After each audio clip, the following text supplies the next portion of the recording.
Greetings, everyone. Welcome to Orange Coast Unitarian Universalist Church.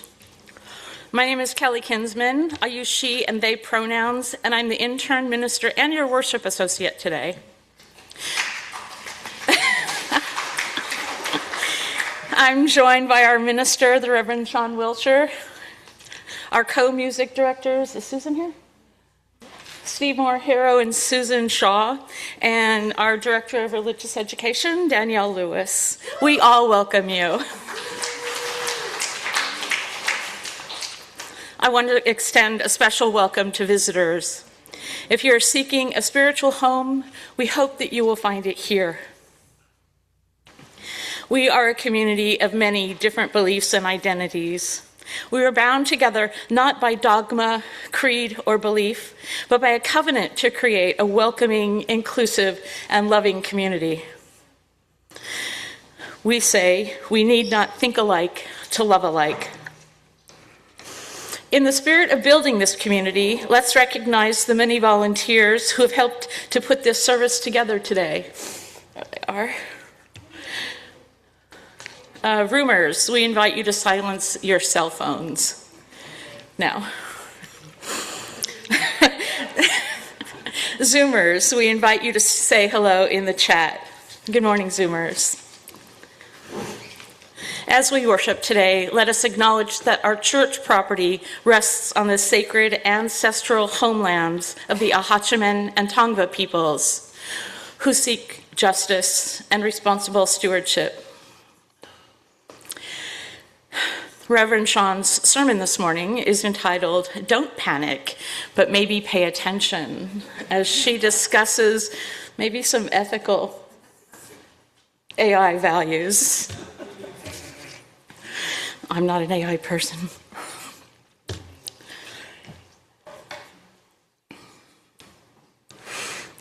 We begin our worship every Sunday with the lighting of our chalice. As I light the flame, please join in saying our unison affirmation. Love is the spirit of this church, and service is its law, to dwell together in peace, to seek truth and love, and to help one another. This we affirm together. Please rise in body or spirit and join in singing our opening song, May Nothing Evil Cross This Door.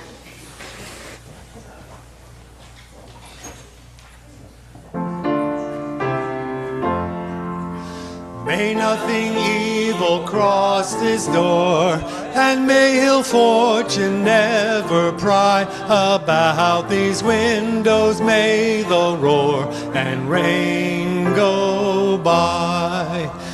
By faith made strong, the rafters will withstand the battering of the storm. This heart, though all the world grow chill, will keep you warm.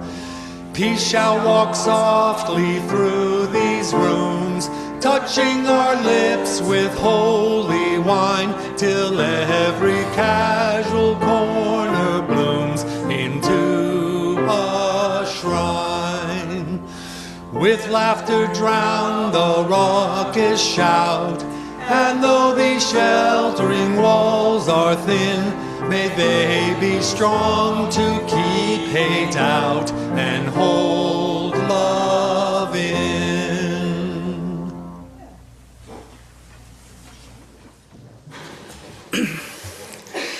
Well, as Kelly mentioned, today we're talking about AI, artificial intelligence.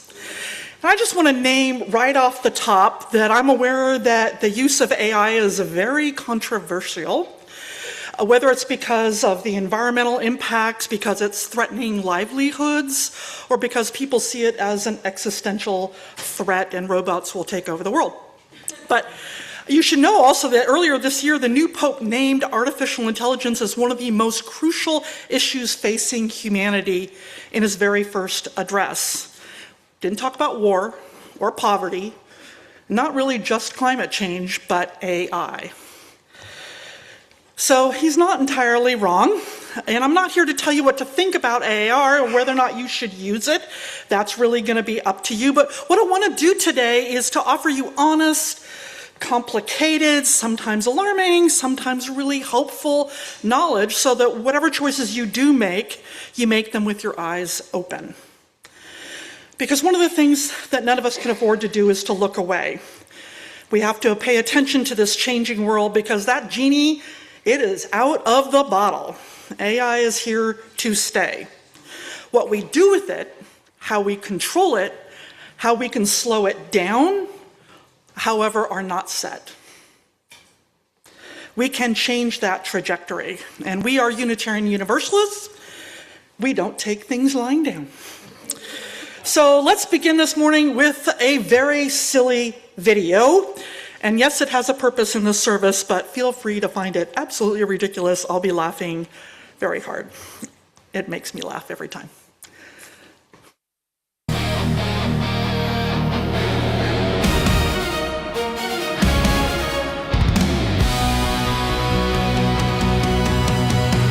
out a voice of reason, standing tall and wise. Make it so the stars light up in his eyes. Riker #1 with that confident grin, leading with heart, always ready to begin. Data seeking humanity, circuits full of light.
Yes, this too is what AI is used for on the internet. All right. Well, our time for all ages story, thought this was an appropriate one. The Adventures of Pinocchio. So once upon a time, in a village in Italy, there lived a very kind old woodcarver named Geppetto. Now, Geppetto lived alone. His little workshop was cozy and warm, filled with the smell of sawdust and wood shavings, but it was kind of quiet and lonely. And more than anything in the world, Geppetto wished he had a child. So, one evening, turn this on, there we go. Whoops. So one evening he carved a puppet out of a piece of pine wood. He gave it a little round nose, carved a pair of hands, and whittled 2 small feet. He painted on a smile, and when he finished, he looked at his puppet and he said, "I'm going to call you Pinocchio." Well, that night, Geppetto looked up at the sky and wished on the brightest star he could find, "I wish my little puppet were a real boy." And while he slept then, a fairy appeared. She touched Pinocchio with her wand and said softly, "Little puppet, wake up." And Pinocchio opened his eyes. His wooden fingers wiggled, his little feet kicked. He sat up and looked around, and he said in a real voice, "I'm alive." But the fairy said something very important. She said, "Pinocchio, I have given you life, but you are not yet a real boy. To become truly real, you must be brave, you must be truthful and unselfish, and you must listen to your conscience." Does everybody here know what a conscience is? Right? Your conscience is that little voice inside of you that knows the difference between right and wrong. That feeling, in the pit of your stomach when you've done something you shouldn't. That little nudge that says, "Hey, maybe I shouldn't do that." Well, for Pinocchio, his conscience was actually a friend with a tiny little hat. It was a cricket named Jiminy Cricket who promised to ride on Pinocchio's shoulder and help him make good choices, which, as it turned out, was going to be a very big job, because Pinocchio was not very good at making good choices. And this even began on his first day, because when Geppetto woke up, he couldn't believe it. His puppet was moving.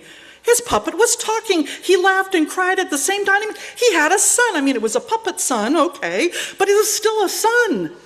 So like a good father, he wanted Pinocchio to go to school. But Pinocchio, like many kids, didn't want to go to school. And instead of going to school like Geppetto asked him to, Pinocchio was stopped by a very fast-talking fox and a sneaky cat who told him he'd be rich and famous if he did what they said. Only he wasn't rich and famous, and he got into trouble a lot instead. And then those 2 same tricksters, they convinced him to bury some coins, some gold coins, in a magic field, promising a tree full of gold coins that would grow overnight. Do you think that happened? No. Pinocchio believed him and buried his coins and then waited, but no tree grew. The coins were gone. The fox and the cat had stolen them. And every time Pinocchio tried to lie his way out of trouble, like, "Well, I don't know what happened to those coins. I didn't bury them in a field." Every time he said, "I didn't do it," or "everything is fine," when it wasn't, his nose grew longer and longer. It was absolutely ridiculous. Flowers started blooming on the end of it, and birds landed on it. Turns out it's very hard to lie when your nose announces to everyone in the room. Now, of course, Geppetto had gone out to sea looking for Pinocchio because he loved his little puppet more than anything, even when Pinocchio kept making a mess of things. That's what parents do. And while he was out on the water, Geppetto was swallowed by an enormous whale and got stuck inside of it. Now, when Pinocchio found out, he didn't hesitate. He dove into the cold, dark ocean, and he let himself be swallowed by the whale so that he could find Geppetto in that dark belly. And it was there that Geppetto, sitting on a crate, holding a candle, looking very tired and very sad, was very surprised to see his wooden boy. So what did they do? They actually Pinocchio figured this out, tickled the roof of the mouth of the whale, which allowed the whale to sneeze, and they were basically escaped from the whale. And that has to be the world's best escape story ever in the history of escape stories. All right? So they did escape, which was absolutely wonderful. When Pinocchio and Geppetto were safe at home, the fairy came to Pinocchio and she said, "You have shown that you are brave. You've shown that you can be unselfish. You have earned now all that you have always wanted." And Pinocchio looked down at his hands and they weren't wooden anymore. He was real. And you can imagine then, there we go. You can imagine how happy he and Geppetto were. They danced and celebrated and lived happily ever after. Well, at least until he became a teenager. The story of Pinocchio is really a story about what makes us human, and it turns out that it isn't about being made of the right stuff. It isn't about looking right or sounding right. It's the willingness to tell the truth when lying would be easier, the ability to grow and change, and especially the capacity to love. And that is our story for today. Thank you. I'd like to invite Danielle up here as our Director of Religious Exploration, and she is going to light the children's chalice, and we will sing the children out then to their religious exploration classes.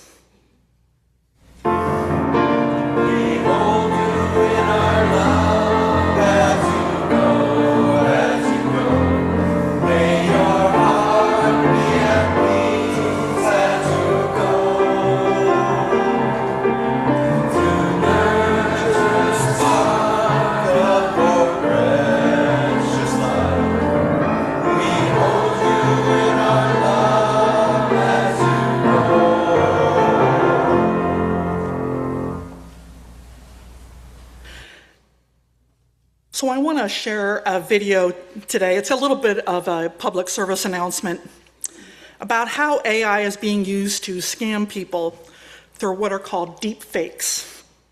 As most of you know, people in this church have been targeted for scams. And unfortunately, I have a feeling it's only going to get worse. So let's watch and be aware. Hello. I'm not a real person, and that's the point. Tonight's episode is a little different and a little more important.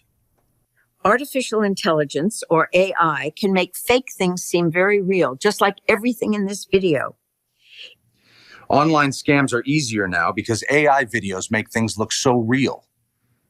Like this whole place. As AI video technology gets better, scammers will use it to trick people. Here are some things to watch out for. Ma'am, I see multiple threats on your computer. I need access immediately to secure your files. Nope, I'm fake. We've detected suspicious activity on your account. Can you tell me your login information? Just kidding, I'm fake. These miracle hearing aids are only $14.99 today. Click the link below and order now. Nope, I'm fake, just like these hearing aids. We just need to confirm your Medicare number to update your benefits for this year. No. Not really. Congratulations! You've won $1 million. You just have to pay the small claiming fee today. Nope, I'm fake. We're raising funds for a sick parishioner. Can you send me some Apple gift cards? Nope, I'm fake. Can you believe these concert tickets are so cheap? No, they are fake, just like all of this. Most of these scams only work if you respond quickly and without thinking. Don't fall for it. Take a moment to assess the situation. Videos will be made and shared in the hopes of getting people to do things or feel a certain way. Be careful. We're collecting donations for wildfire victims. Can we count on you? Nope. Nope, I'm fake. It looks like I stole these donuts, huh? Nope. This is all fake. They can make me say anything. For example, I don't know my rear end from a hole in the ground. See what I mean? Did you know the candidate kicks puppies? Nope. That's fake, and so are we. If you think it looks fake, it probably is. Trust your gut. If you mix bananas, pickles, and ice cream, you'll get sick. Be careful of online nutrition advice. This tech is only getting better. We can even imitate people you know and love. Be careful. Grandma, it's me, Billy. I'm in jail and I need to get bailed out. Please send cash now. Nope, I'm fake. I miss you, baby. If I could just get that plane ticket, we'd finally be together. Nope, I'm fake. Hello, handsome. Just send me the money for the trip and I'll come see you. Nope, sorry, I'm fake. What can you do? If you're not sure if something is real, ask someone you trust. Again, everything in this video is fake. Our voices, what we're wearing, where we are, all of it fake. If you think you've been the victim of a scam like any of these, don't be embarrassed. Contact your local law enforcement right away. Share this video with your loved ones who are online, especially if they may not be aware of AI scams, before it's too late. Don't worry, folks. We'll be back to our silly videos again real soon. This was just too important. Take care of yourselves.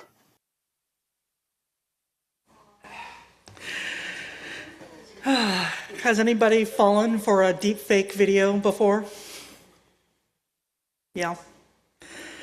So I personally love dog rescue videos, particularly the ones by the dodo, right? I go from outrage to like, oh, in about 3 minutes, which is about how long these videos are. It's kind of my go-to when I want a break. So I wasn't surprised when I started seeing on my YouTube video feed these sort of short videos about how dogs choose their owners. I mean, it was so cute. You have this room full of people and the dog trots in and they go directly to one person. And, you know, it goes from like touching people wanting to be chosen. And you're just, it's all right. Dogs choosing us. How sweet.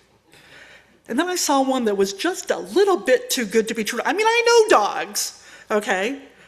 So I asked the internet if it was fake. And it turns out, all of them are fake. Every frame, every single dog, not a single owner. Entirely generated by artificial intelligence. I couldn't believe I was fooled. I consider myself pretty techie and pretty on board with most things. And I felt, honestly, kind of betrayed because it didn't just lie to me, right? It made me feel something. Like, oh, like a really compassion for these dogs and these owners who are crying because they were chosen by this particular dog. And, oh, the ones with the really big guys and the Chihuahua chooses them. Oh, those are the best, right? But that's where we are right now with artificial intelligence. It can make us feel things. It can fool us. And we're only beginning to reckon with that, right? So I want to invite you for just a brief moment to think about this. Take a deep breath. We've watched some pretty silly videos today, some more informative, one silly. If you've ever experienced a deep fake or being scammed, how did it make you feel before when you didn't know it was one? And how did it make you feel after when you found out it was?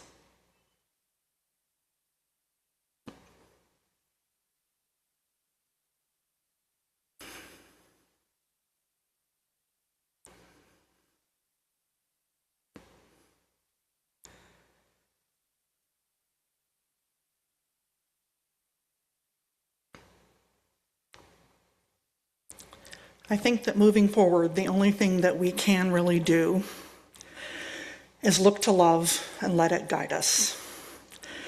So I invite you this morning to join Jeffrey in singing.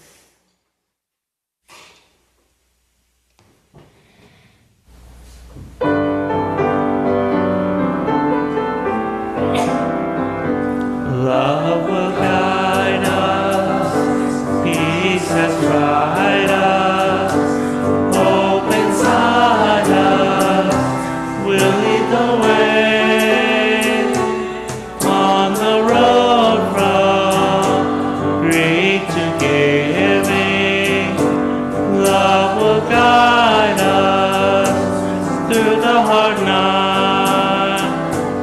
If you cannot sing like angels, if you cannot speak before thousands, you can live from deep within you. You can change the world with your love.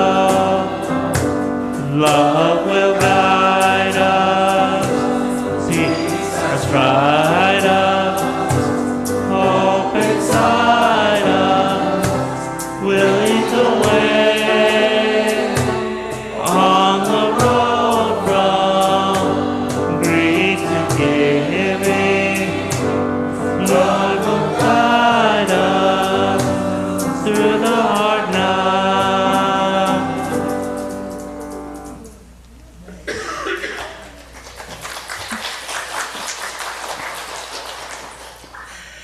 So as many of you know, a few months ago, we were launching the Raising the Roof campaign, which is about expanding our congregation's numbers and kind of growing as a congregation. And as I was putting some of these materials together, I thought how cool it would be to have a logo about raising the roof. So I opened an AI image generator, uploaded a photo of our new sanctuary, typed in a few words, and within seconds, I had this logo. It was fast, and it was, I think, honestly, really pretty good, right? And I remember after I got it, I was like, wow, that's really cool. And then it kind of hits me. If I can do this in a matter of minutes, what's going to happen to graphic designers? How will their jobs change, or will it be obsolete? Eee. And then what about those people who can't afford a graphic designer, right? I mean, I didn't have a budget for one. I mean, certainly not this time. I mean, what about people who can't afford them? So I didn't take, and I know because I didn't have a budget for it, I didn't take away anybody's job at this point. But what about companies that can't afford it, but don't use them? Or what about one of those that can afford it and then don't use them? Because that's one of the questions that AI is forcing on all of us in every field. Not just can we do those things, but should we? And at what cost to people and to jobs? Honestly, we're not the first generation to actually wrestle with some of these questions, right? I mean, I think back to something like the Gutenberg printing press in the 15th century. Prior to that, scribes, right? People whose entire vocation was the careful, sacred work of copying text by hand, found themselves obsolete overnight. And I mean, the printing press was wonderful, right? It democratized knowledge, which was revolutionary and good, but it also destroyed a profession. And for those scribes, it wasn't just a livelihood, it was a vocation. What about the photograph that was invented in the 1800s? Then portrait painters panicked. Our livelihood's going to go away. When the automobile arrived, the people who made buggies and horse harnesses lost pretty much everything. And of course, when the internet came, entire industries, music, journalism, travel agencies, video rental stores were transformed beyond recognition. You remember when we used to go to travel agencies? Now you can just open up, Travelocity or whatever it is. Everything has been transformed. I mean, what's happened to the camera industry, for example, now that everyone has one on their phone? It's been completely restructured. It hasn't gone away entirely, but it did cause a lot of problems for some people. So every generation has its moments of sort of technological vertigo, right? Like, woo, that feeling that we're moving really fast here. And we're one of those moments right now. Except this one does feel a little bit different, because previous technologies really mostly replaced muscle, human muscle. But AI is coming for our mind. So coders, graphic designers, musicians, writers, radiologists, lawyers doing contract review, customer service workers, teachers even, the list of professions that are being reshaped or even eliminated by AI is growing every year. In fact, there was a 2023 Goldman Sachs report that estimated that 300 million jobs would have 35 to 50% of their workload automated by AI globally. And that's not science fiction, that's the next decade, right? And while they're not proposing that the jobs will be eliminated, they're suggesting that it will take less people to do the same work. And chances are that will actually mostly affect entry-level positions, because that's what AI is covering right now. And then, of course, there are ethical violations, right? Deep fakes, AI-generated images and voices using the faces and likenesses of real people without their consent are being inserted into things like pornography, into scams, and into political propaganda. Real people, ordinary private people, and celebrities have had their faces placed on bodies in explicit content that they never agreed to. And we see a silly video of Star Trek cast members dancing to 80s rock music, and we know, right, that this is a parody, right? But is that okay? Did they give permission? I mean, someone's making some money. We saw a picture of them there at the end. Someone's making money every time it's viewed. Are there copyright and privacy issues? Did Patrick Stewart really affirm having that much hair? Okay. Thousands of people have been sent money to scammers due to deepfakes. In fact, there was one that kind of made the news somewhat famously recently. If you remember, there was a ship from India that was in the port in Iran and was trying to get through the Strait of Hormuz. I don't know if you remember hearing the voice that said, "But we paid you," when Iran opened up fire on them. But it turns out that they were scammed. They paid $2 million in crypto coins to someone who scammed them. And they had to turn around. In 2024 alone, the FBI reported a significant rise in virtual kidnappings, scams using AI cloned voices. Scammers harvest sample voices from social media, and just a few seconds of audio is enough to clone a voice.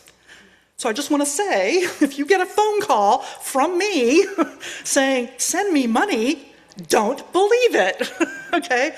Because they can get it off of a YouTube video, my voice, right? We put our videos out there. And underneath all of this, right, are other issues around the environment, in particular data centers. The massive energy-hungry server farms are required to run these AI systems. So, and here's another thing that we don't actually think about. Every time you type a question into an AI tool, whether it's Claude or ChatGPT or Gemini, somewhere a server farm that is the size of several city blocks lights up to answer your question. These small queries don't take a lot of energy, but there are so many of them that it piles up. And if you're creating a logo, a picture, or a video, that amount goes up astronomically. So here's some statistics for you. So one Google search, right, costs 0.03 watts per hour, okay? A quick text question to AI takes about 10 times that amount. And if you generate a video parody of Star Trek: The Next Generation as an 80s rock band, you're looking at about 10,000 times that amount. Now you might be thinking, yeah, but there's so many more Google searches than AI videos, and while that's true, it still is actually incredible, all right? Even though there are about 14 billion Google searches a day, it doesn't even come close to what the AI-generated videos cost per day, which is up to 50 million, up to 5 billion kilowatts per day. Kilowatt hours per day. 5 billion versus 420,000. So, if you look at then carbon emissions, which is what comes out of this, the electricity that's doing on this, comparing carbon emissions is really interesting. Two of the biggest industries for carbon emissions is cars and aviation, right? And you can see that cars is actually declining. These are global numbers, by the way.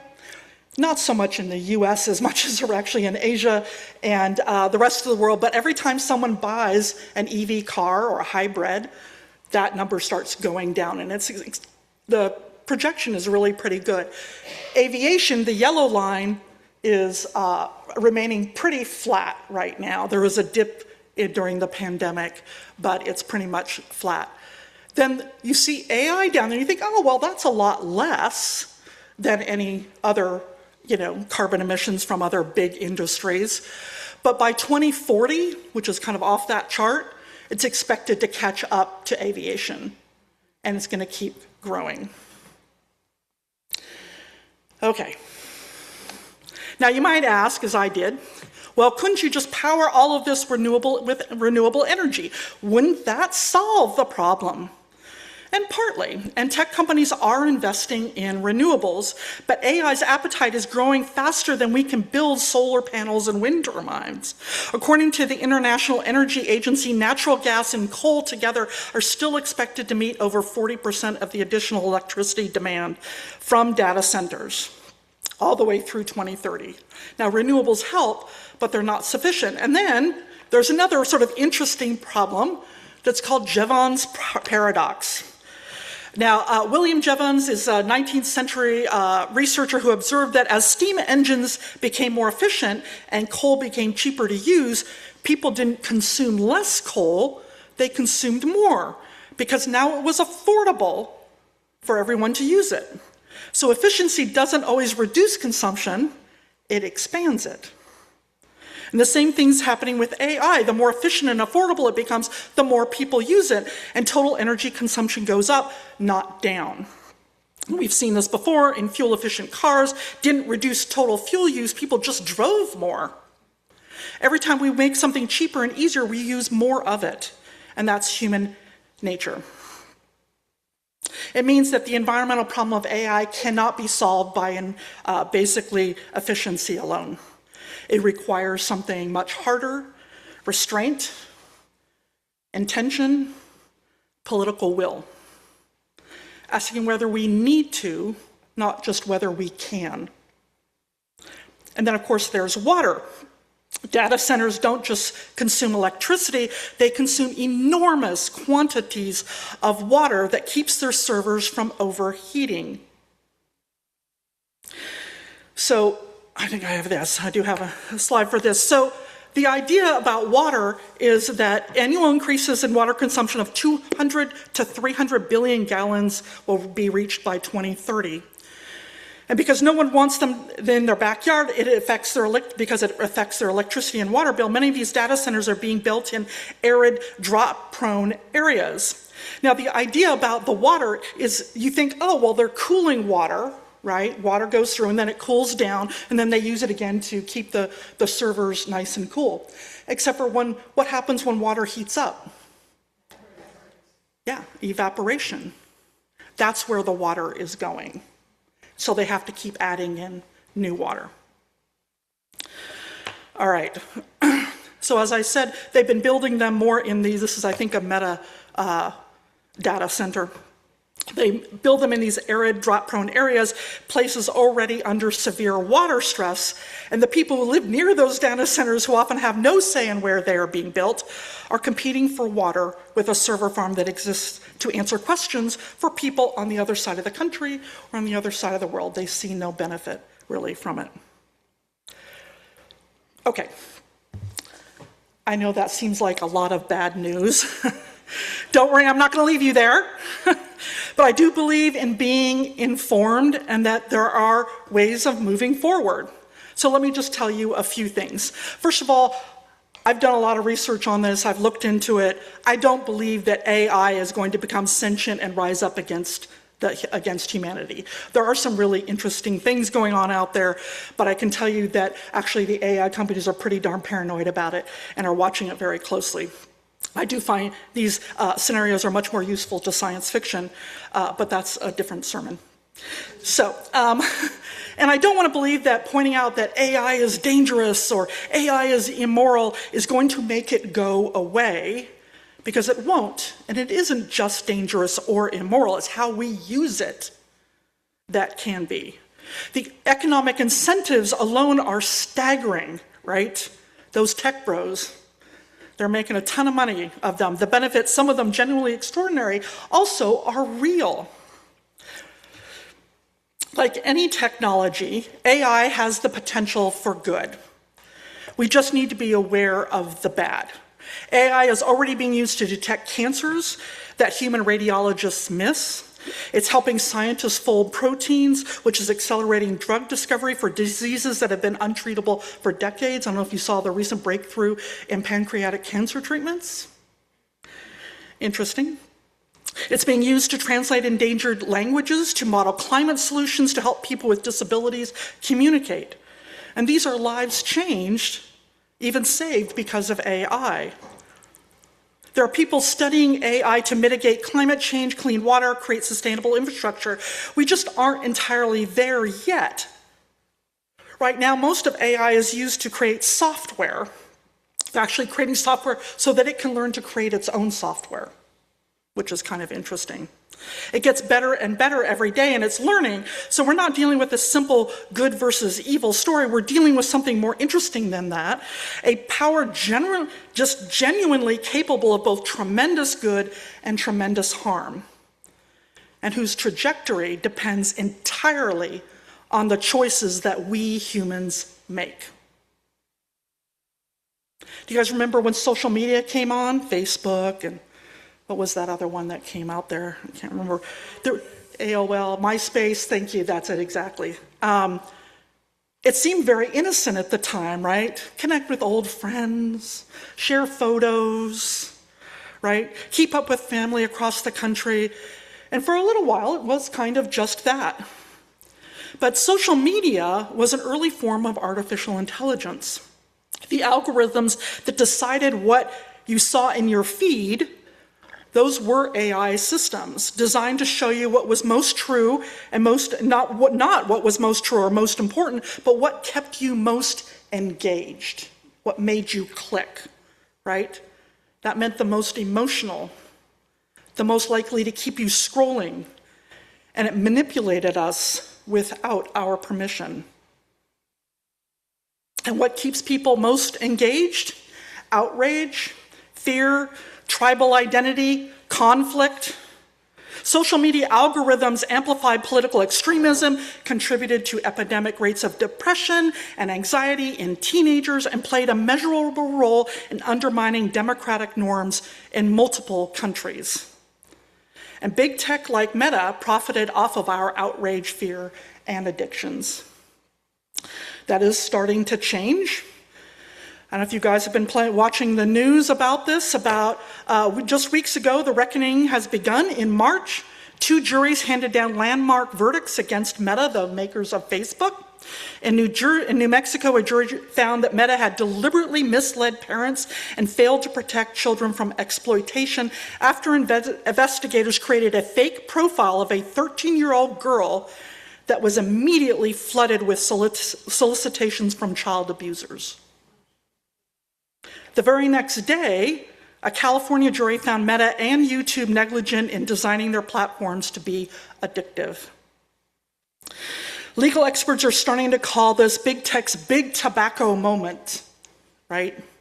And that phrase is kind of worth sitting with a little bit. Remember, the big tobacco moment wasn't just about money. It was when the jury looked a corporation in the eyes and said, you knew that your product was harmful. You knew it was hurting children, and you chose to profit anyways. We have been here before. Unfortunately, it took decades, thousands of lives. And now we're watching that same story unfold with the same corporate denials, the same children paying the price. The question is whether we've learned anything, whether we will demand that we failed to demand of social media. Big tech needs to be held accountable for the harm it causes. There's a concept in ethics that's called the pace gap. That's the space between how fast technology moves and how fast our moral frameworks can catch up. Law, policy, culture, theology, these move very slowly, and they should, right? They require deliberation. They require some consensus, some kind of going over things in the details. They require the kind of slow communal wisdom that cannot be generated by a machine in seconds. But right now, that gap is dangerously wide for AI.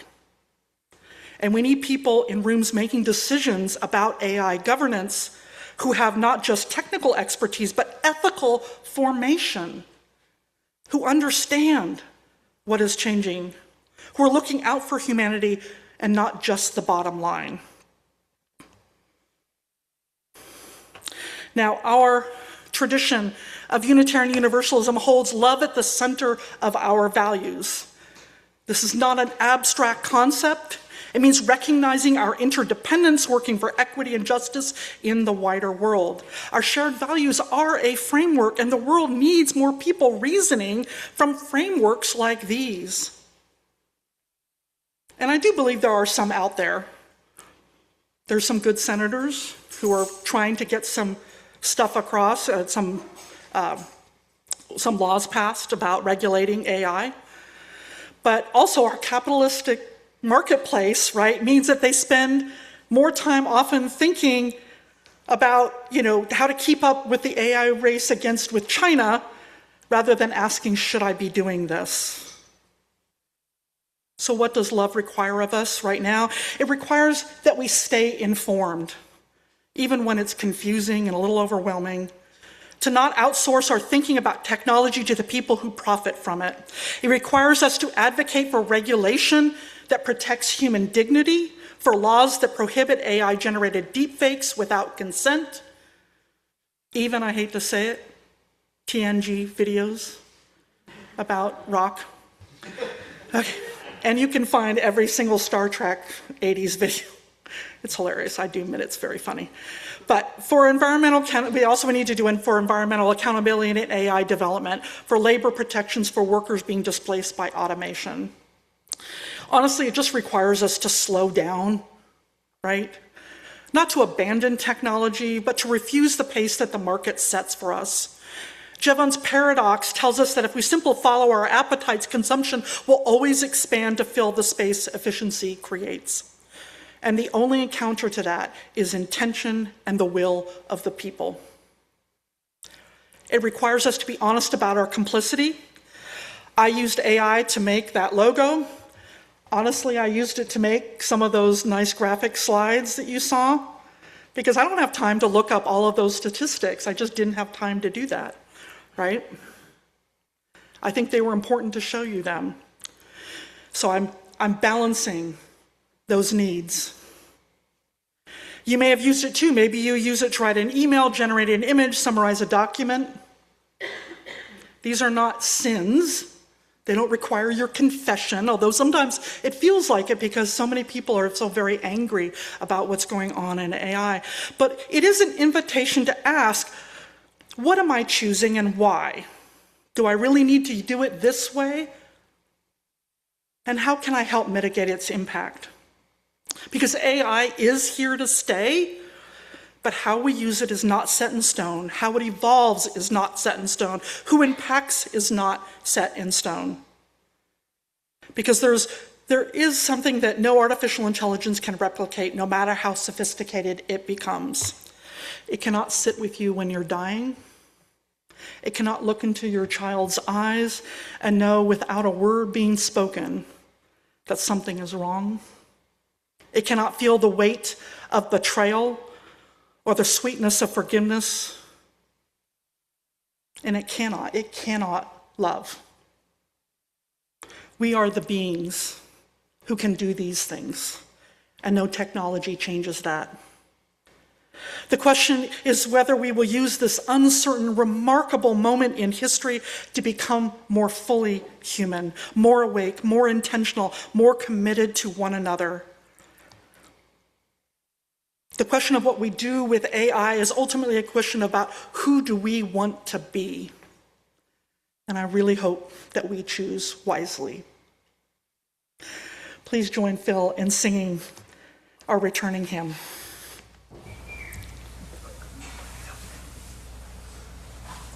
Oh, rise.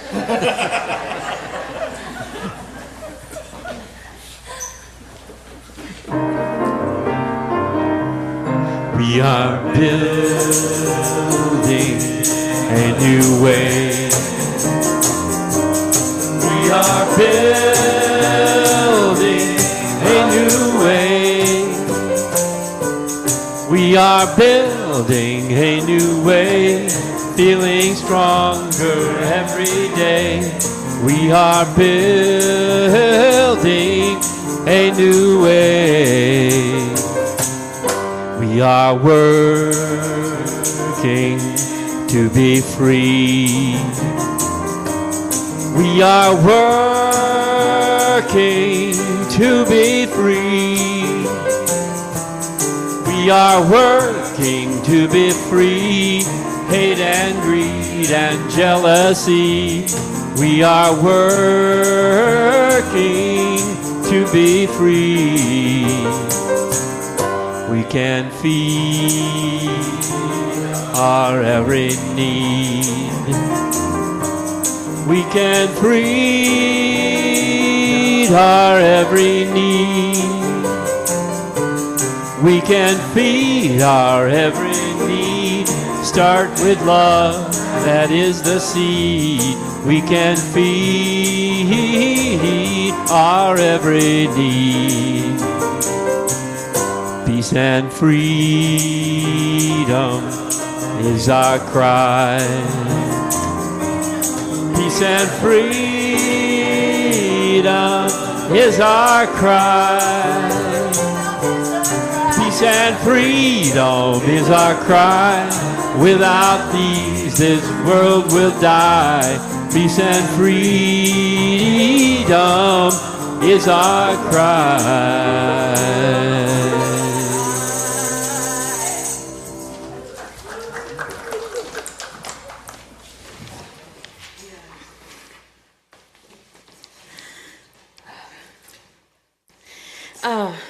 Thank you.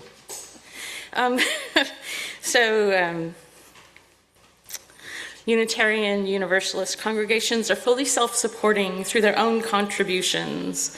Members and friends, yes, I borrowed. Members and friends raise all funds for the operating budget, ministries, programs of the church. And we are ever grateful for your gifts of time and treasure. This church also amplifies the spirit of generosity by sharing half of the plate we receive with an organization that shares our values. And this month, we're partnering with Earth Justice. And how appropriate this is. So on the website, earthjustice.org, they say, this month they are donor matching funds, so increasing our giving power. They say your gift will go 3 times as far to power our lawsuits against the Trump administration. Together, we can raise $1 million to stop the Trump administration's relentless attacks on the environment. So who they are is a premier nonprofit public interest environmental law organization wielding the power of law and the strength of partnership to protect people's health, to preserve magnificent places and wildlife, and to advance clean energy and to combat climate change. And I think this is where we go to fight the overuse of AI. Anyway, so they also say, we're here because the earth needs a good lawyer. There are multiple ways in which you can support the church today and Earth Justice. You can mail a check. Can I have the screen with the, can I do this? Oh, there it is. Sorry, you can mail a check. You can go through our website. The information is there. You can use Vanco Mobile, an app, to donate.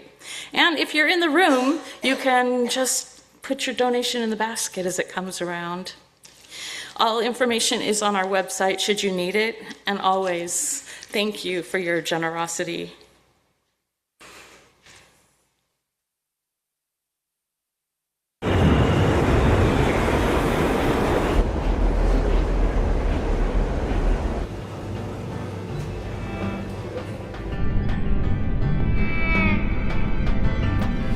Fixing up a car, driving it again, searching for the water, hoping for the rain. Up and up, up and up.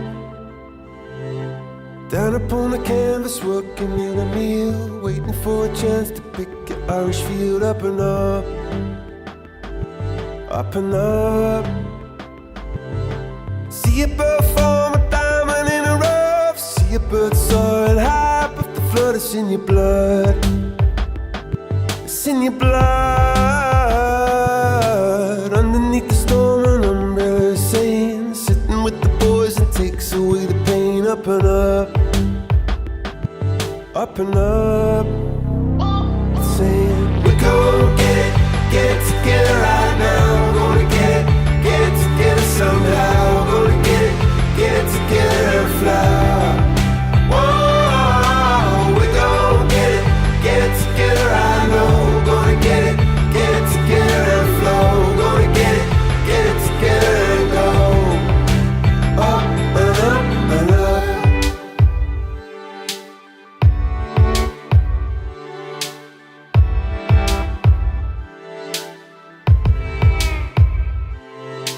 Lying in the gutter, aiming for the moon, trying to empty out the ocean with a spoon. Up and up, up and up. I can see the fire staring every seed. Angels in the marble waiting to be free. Just need love, just need love. When the going is rough, say we're gonna get it together right now. We're gonna get it together somehow. We're gonna get it together and fly. Oh, we're gonna get it together, I know. We're gonna get it together and flow. We're gonna get it together and go. But you can say what is far for it. Close your mind, take a risk. You can say it's mine. Clench your fist. See sunrise as it gives.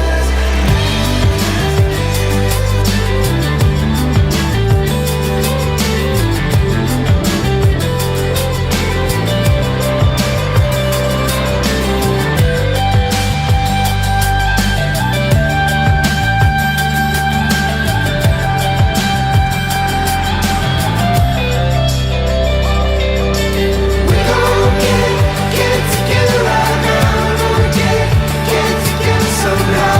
We're gonna get it together and fly. Oh, we're gonna get it together, I know. We're gonna get it together and flow. We're gonna get it together and go up and up. We're gonna get it together right now. We're gonna get it together somehow. We're gonna get it together and fly. Oh, we're gonna get it together, I know. We're gonna get it together and flow. We're gonna get it together and go up and up. Seen up a car, driving it again. When you're in pain, when you think you had enough.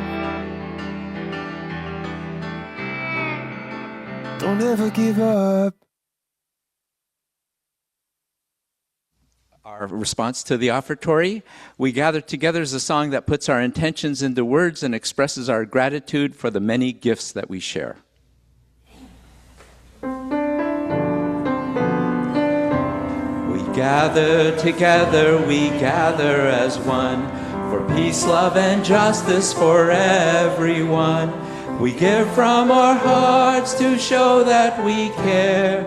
We can change lives with what we share. Now, of course, is that time when we honor the important events and people in our lives, and you are welcome, one and all, whether you're a member, a friend, a visitor, everyone is welcome to participate in this weekly ritual that we call Joys and Sorrows. Zoomers too, of course, you know that. But to begin with this, I'd like to invite Judith Stamper up here. She's one of our pastoral care team members, and she'll assist in lighting candles. Because the idea is that if you've been hold something in your heart from the last days, weeks, or hours, something that maybe it struck you at your core, if you'd like to honor such a profound joy or sorrow, you can come forward to light a candle. If you're a roomer, that is, you can come forward to light a candle. If you want to share your joy or sorrow, you can write it out on a slip of paper that the ushers have right now, and they can give it to you if you didn't do it already. I can't remember. I usually have an example of that, sorry. But basically, I just simply hand that to me and I'll read them out loud. And of course, Zoomers, you can write it in the chat, and then Judith will then light a candle for your joy or sorrow, and I'll read them out loud as well. So please come forward and light your candle.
Donna M.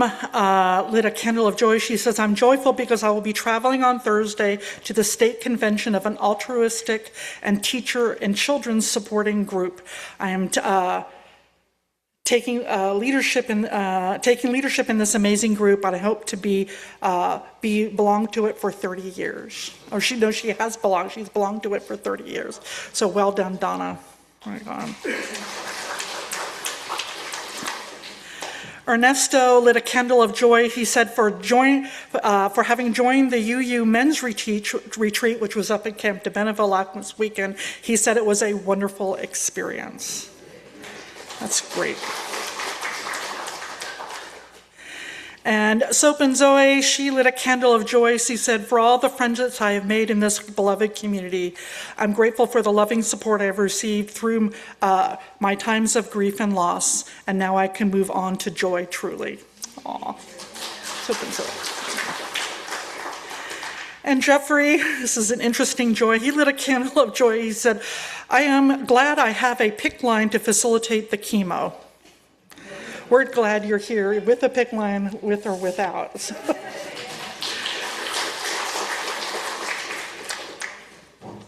And Craig P., he lit a candle of joy. He said, a life transition to semi-retirement. He says, thank you for the support of this community. Now off to be even more of a climate activist. Excellent. Yay. Craig. Elizabeth Kay, she lit a candle of hope. She said, the good news is this, my mother is recovering at home from her surgery that inserted a shunt to drain fluid from her brain to improve cognitive and physical abilities. So far, we have seen an improvement over the past 2 to 3 weeks. The not so good news is that her dad got recently diagnosed to be under the Parkinson's umbrella. That's her quote, to his doctor. His doctors feel confident they can find a treatment to improve and maintain his quality of life. Oh, that's hard. So I'm glad that there's some good news in there. And Kathleen M. lit a candle of sorrow. She says, in honor of her close friends, Janet, Nancy, and Carla, all of whom, including Kathleen, lost their husbands and best friends 1 year ago. Carol R. also lit a candle of sorrow. She said, please keep Sarah Jones, you know Sarah Jones is our administrator, keep her and her family in your hearts and prayers for the loss of her sister that happened earlier this week. Yeah, by the way, there are cards for a lot of these joys and sorrows out at the card table if you want to stop by there and write a note. And Amy Gephardt, she lit a candle of hope. She said, I like this, she said, for all of us to wrestle, question, and stay engaged with so many complex and challenging issues of our world. Amen. I want to also ask you to light a candle for Bob L. and Sherry L. Many of you know them. Bob had to go into the hospital this last week. He's okay, but he needs to have surgery, which will happen on Tuesday. When I spoke to him yesterday, he's incredibly bored. So if you have a chance to stop by the hospital and see him, I'm sure he would appreciate it. Because he feels fine, but he does have to have this surgery, so he doesn't have more things that come up. The other thing, so online, I want to mention, let's see here. So Sarah H., she wants a candle of joy. She said she went on a 28-day cruise with Nancy and Tom. What a glorious time. And I just want to say that it's really nice to see two couples here. Nancy and Tom are back, and so are Prasanna and Melanie, which is really wonderful to have them back with us.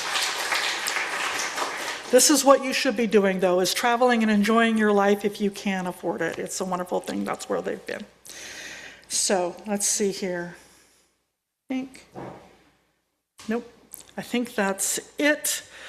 All right. Let us hold in love all the joys and celebrations and all the hurts and sadness, whether they were spoken or remain silent in our hearts. Let our joys remind us to be thankful. Our concerns remind us to hope. And our sorrows remind us to connect with one another. And let all these moments remind us that we are not alone. I invite you to join Judith in a spirit of prayer.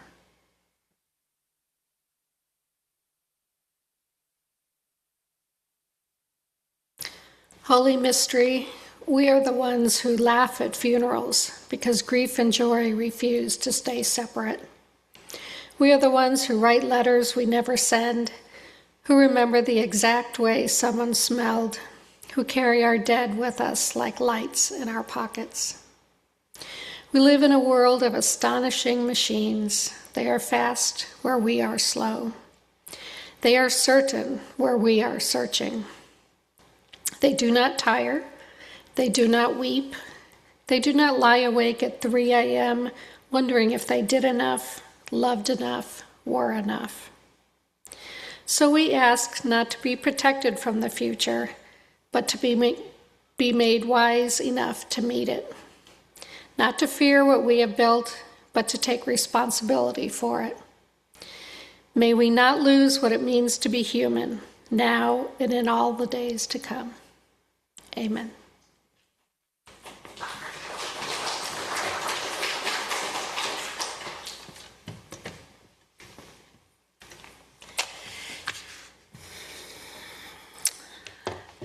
We extinguish our chalice to close out our time together. As I extinguish the flame, join us in saying our extinguishing words. We extinguish our chalice, but not the light of truth, the warmth of community, or the fire of commitment. These we carry in our hearts until we are together again. Thank you for joining us this morning. If you are a guest or a visitor or someone who hasn't yet been known to us, I invite you to become part of this beloved community. If you'd like to know more about our church, you can stay for coffee hour on out in the courtyard. Stop by the welcome table, which you probably did on your way in. And you can, our website will help you get connected to anyone. I'm not going to say it. Okay, I will. What's our web address? Our email, hello@ocuuc.com. Zoomers are welcome to stay online after the service and chat. And we want everyone to feel a part of this beloved community. Again, I'm glad you're here today.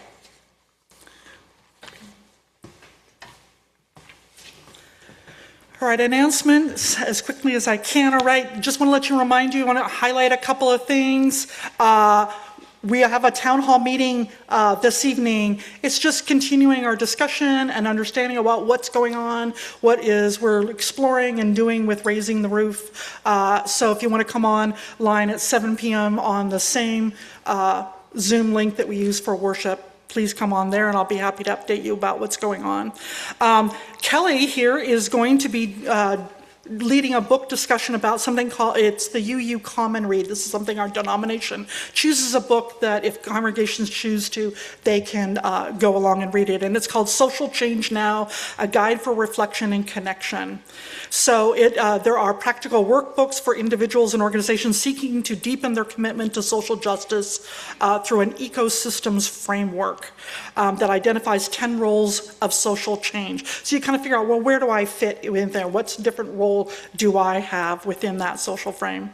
So come identify your role and bring your best gifts as we lean into social change and move OCUC toward a program-sized church. So talk to Kelly after the church. You can also sign up over at the programs table, which is this, can't miss it, it has a red tablecloth out there. All right, and the Wild and Scenic Environmental Film Festival is fast approaching. May 16th, oh boy, okay. So we have a wonderful slate of films lined up with great speakers, all that sort of thing. If you haven't bought your ticket, get it now, because it's starting to get sold out. But we are looking also for volunteers for various things, one of which is to donate finger food, which we're gonna offer to the attendees. So if you have a favorite food, you want to make it for your guests, and yes, I am learning how to bake, so I might be offering something up there. And of course, vegan and vegetarian offerings are always appreciated. They're also looking for volunteers to assist in setting up and taking down and all that sort of fun stuff. So they'll have a sign up for volunteers in the courtyard. Just look for the environmental wild and scenic table out there. So, and I just want to remind you that we do have free childcare for that day. So get your tickets. All right. I think that's basically it for our announcements. So just let me leave you with these words. Up and up, people. Up, and we will get it together. All right. Thank you all. Let us sing our recessional song.